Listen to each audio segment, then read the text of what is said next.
तो मुख्य इनपुट उपकरण कौन कौन होते हैं और या इनके क्या कार्य हैं, इनपुट डिवाइसेस कौन कौन से हैं, ये इनको थोड़ा देखते हैं, समझते हैं। तो चाहिए, क्यों चाहिए? जैसा कि हमने पहले कई बार इस बारे में बात की, कंप्यूटर को कोई भी काम बताने का तरीका इनपुट के माध्यम से होता है। आप पंच कार्ड का प्रयोग करके बता सकते हैं, कीबोर्ड का प्रयोग करके बता सकते हैं, माउस, पेन, स्कैनर वगैरह वगैरह। तो ज़रा एक बार देखते हैं इनको कि कैसे क्या होता है ना। अब कीबोर्ड में अगर मैं आपको चित्र दिखाता हूँ, एक देखिए ये चित्र है कीबोर्ड का। इसमें अगर हम थोड़ा सा इसको बड़ा कर लें तो अच्छा रहेगा। हाँ, अब देखिए इसमें जो है ये एक पुराना कीबोर्ड है और इसको साफ़ नहीं किया तो थोड़ा गंदा दिख रहा है, लेकिन समझने के लिए काफ़ी है। तो देखिए ऐसा है, इसमें ये जो यहाँ पर ये दिख रही है, ये सामने ये मुख्य कीज़ है, मुख्य बटन है। यानी कि जैसे देख रहे हैं आप, अंग्रेजी में, हिंदी में, जिसमें भी आपको टाइप करना है, इसमें ये अलग अलग की पे टाइप करके आप वो वाला अक्षर टाइप कर सकते हो। तो जो जैसे एच टाइप करना है या पा टाइप करना है तो आपको ये बटन दबाना पड़ेगा। अगर ये जो जैसे ये हलंत है, ये आ दबाना है तो शिफ्ट करके फिर आ दबाना पड़ेगा, है ना। इसी तरीके से कैप्स लॉक अगर इंग्लिश में कैपिटल लेटर्स में करना है तो, या ऊपर जो ये संख्याएं दी हुई, ये जो और ऊपर दिए ये स्पेशल फंक्शन कीज़ हैं। यहाँ पर दाईं तरफ ये हैं नेविगेशन कीज़ बोलते हैं इनको, मतलब ऊपर नीचे ले आने के लिए। जैसे कि आपको पेज में पेज अप पेज डाउन करने के लिए, ये इंसर्ट डिलीट करने के लिए, ये अप और डाउन ऊपर या नीचे ले आने के लिए, ये एक मतलब नंबर कीपैड, नंबर पैड कहलाता है। इसमें इसकी सहायता से आप टाइपिंग, जैसे नंबर, बहुत सारे लोग अगर किसी को बार बार नंबर ही टाइप करने हो तो यहाँ पर टाइप करना थोड़ा मुश्किल होता है, तो आप ये दाईं तरफ वाला जैसे कि कैलकुलेटर में कीबोर्ड होता है उस तरीके से प्रयोग कर सकते हैं। तो ये हुई इसकी मुख्य मुख्य कीज़ के काम। अब जैसे ये कंट्रोल की है, या ये जो विंडोज़ की है, या फिर ये एंटर की है ना। एंटर की होती है, कोई कमांड आप लिखते हैं और उसको बाद कंप्यूटर को बोलते हैं, कंप्यूटर को कहते हैं कि भाई इस पे अब कुछ काम करो। तो जब आप जैसे कीज़ टाइप कर रहे हैं, मान लीजिए कि आप यहाँ पर कमांड COMMAND या करो, का, रा और ओ की मात्रा ऐसे टाइप कर रहे हैं, तो करो का कहने के लिए कंप्यूटर को जब हम कमांड देते हैं तो एंटर बटन दबाकर उसे कमांड देनी पड़ती है। ये कमांड लाइन में ज़्यादा काम आता है। आजकल एंटर का प्रयोग करते हो आप, जैसे वर्ड में या नोटपैड में कोई डॉक्यूमेंट बना रहे हो तो एंटर से अगली लाइन पे जाने के लिए भी काम आता है। तो इनके अलग विभिन्न प्रयोग होते हैं, पर ये मोटी मोटी बात है। अच्छा, दो कुछ कीज़ रह गई, जैसे ये प्रिंट स्क्रीन, स्क्रॉल लॉक और पॉज। ये पुराने समय में होते थे, आज भी कभी कभी होते हैं कुछ कीबोर्ड पर इनका खास ये जैसे प्रिंट स्क्रीन है तो अगर शिफ्ट और प्रिंट स्क्रीन दोनों चीज़ें एक साथ दबाएंगे तो स्क्रीन में जो कुछ है वो पूरा का पूरा एक स्क्रीन को उसकी छाप ले लेता है, वो कैप्चर कर लेता है। इसी तरीके से स्क्रॉल लॉक जो है, अगर आपको कभी ऐसी स्थिति है कि आपको स्क्रॉल नहीं करना है तो आप स्क्रॉल लॉक का बटन दबा के जो ये स्क्रॉल वाली की है इनको रोक सकते हैं। जो ये पॉज या ब्रेक की है, ये प्रोग्रामिंग के समय में ज़्यादा काम आती थी। जैसे स्क्रीन पर बहुत सारा कोई लगातार आउटपुट आ रहा हो तो पॉज या ब्रेक की लगा के आप उसको रोक सकते थे। आजकल इस की का प्रयोग उतना ज़्यादा नहीं होता। और कुछ जैसे रह गए यहाँ पर, जैसे नीचे नहीं क्वेश्चन मार्क है, ये ग्रेटर देन, लेफ्ट हैंड, ये कुछ परसेंटेज साइन ऊपर, या डॉलर की या पाउंड की, इनका कुछ अलग काम होता है, कुछ विशेष काम होता है। तो ये है आपको एक मोटी मोटी कीबोर्ड की झलक। अब देखते हैं कीबोर्ड के अलावा अब देखते हैं दूसरी चीज़ है ये माउस। तो माउस जो है, अब आप ये देख रहे हैं ये चित्र बना हुआ है, तो इसमें माउस में ये ट्रैक बॉल होती है। जब आप माउस को आगे या पीछे करते हैं तो ट्रैक बॉल लुढ़कती हुई आगे पीछे जाती है। ये नीचे के सतह पे जिस तरीके से जाती है, या ये जो सेंसर लगे हैं, देखिए दो, ये एक सेंसर दिख रहा है, क्या सेंसर यहाँ दिख रहा है, इसी तरीके से एक सेंसर उस तरफ है। तो ये जो सेंसर हैं वो बताते हैं उसको कि आपका माउस किस दिशा में जा रहा है।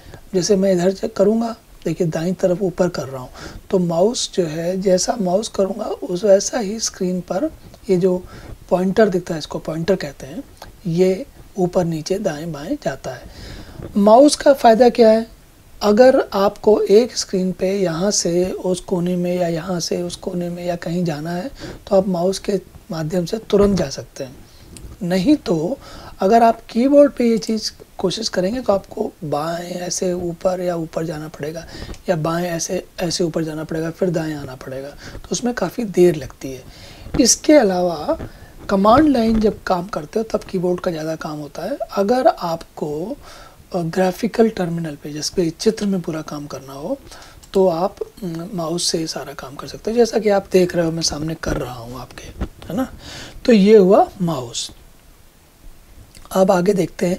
पंच कार्ड का चित्र मेरे पास यहाँ पर नहीं है, पर पंच कार्ड को आप लगभग ऐसा मान लीजिए कि ये कार्ड है और उसमें छेद बने होते हैं अलग अलग जगह पे। वो छेद जो होते हैं, जो छिद्र होते हैं, वो असल में आपको कितना नंबर हो रहा है वो बताते हैं। पंच कार्ड का प्रयोग आजकल नहीं होता, बहुत पहले होता था, करीब करीब 35-40 साल पहले, और तब प्रगति की, इसकी दुनिया में प्रगति काफ़ी धीरे चल रही थी, तो तब इसका काम ज़्यादा प्रयोग होता था। अब नहीं होता।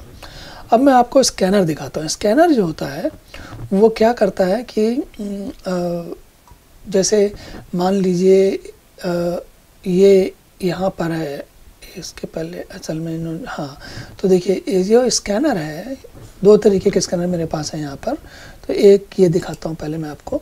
तो ये जो स्कैनर है इसमें आप एक कागज़ यहाँ पर रख कर सकते हैं, है ना, और ऊपर से ढक्कन ये बंद कर देंगे। ये बटन है स्कैन करने के लिए, तो आप बटन दबाकर स्कैन कर सकते हैं।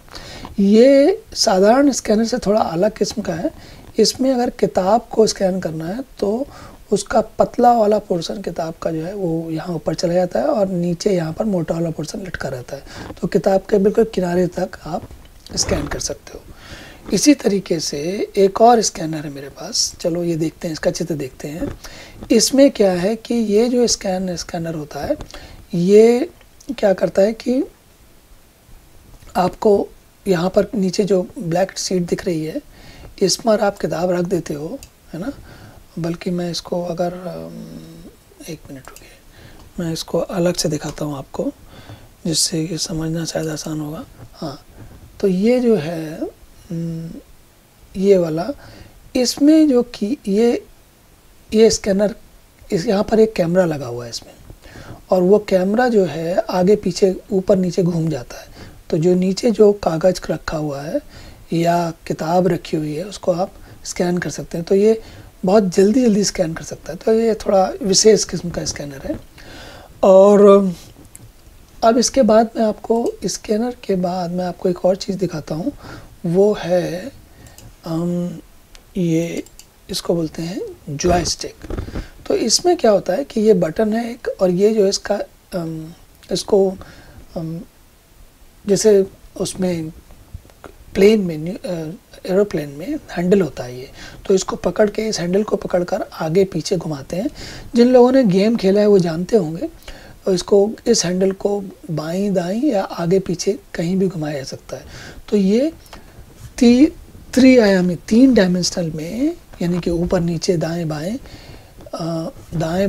ऊपर नीचे और आगे पीछे, तीनों तरीके से आगे पीछे उसका जो है मूवमेंट करके या मतलब गति करके आपको खेल में, ये बड़े काम की चीज़ होती है। जिनको भी कंप्यूटर गेम खेलते हैं वो लोग इसका प्रयोग बहुत करते हैं। तो ये है जॉयस्टिक, इसको कहते हैं जॉयस्टिक।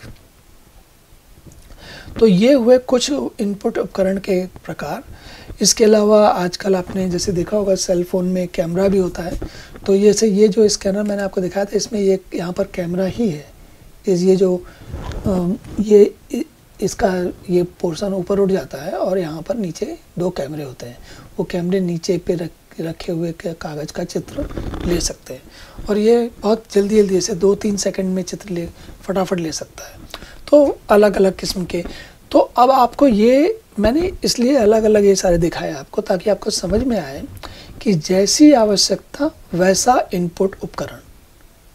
अगर आपको टाइप करना है तो कीबोर्ड चाहिए, अगर स्क्रीन पर दाएं बाएं ऊपर नीचे घूमना है तो माउस चाहिए, अगर पुराने ज़माने का कंप्यूटर है या उसमें कोई ऐसी स्थिति है कि जैसे आजकल इसका एक और जगह एक इसी जैसा मिलता जुलता दिखता है, होता है स्कैनर ही है, लेकिन कुछ अंतर्राष्ट्रीय एयरपोर्ट पर आप अपने पासपोर्ट को रखते हो तो वो स्कैन करके या उसकी एक पंच कार्ड जैसी इसकी जगह बनी होती है और वो ठीक वही जानकारी ले जाता है। पंच कार्ड मतलब छोटे छोटे छिद्र होते हैं, उन छिद्र के जरिए ये निर्णय किया जाता है कि इस कागज़ पर क्या जानकारी लिखी हुई है। पंच कार्ड पर हम कभी अलग से बात कर सकते हैं, लेकिन आजकल इसका प्रयोग नहीं होता, तो ये ज़्यादातर जो है मनोरंजन का विषय है। तो ये हुई आपके इनपुट उपकरणों की बात।